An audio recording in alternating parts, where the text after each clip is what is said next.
নিজের যোগ্যতা নিয়ে কখনো কোনোদিনও অহংকার করতে নেই, কারণ পাথর তার ওজনের কারণে কিন্তু ডুবে যায়।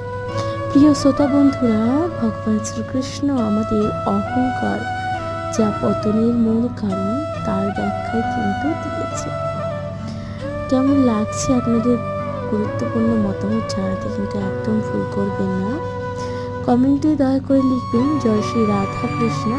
ভালো লাগলে চ্যানেলটিকে সাবস্ক্রাইব করে দিয়ে লাইক কমেন্ট সাবস্ক্রাইব করে দিতে কিন্তু একদম ভুলবেন না।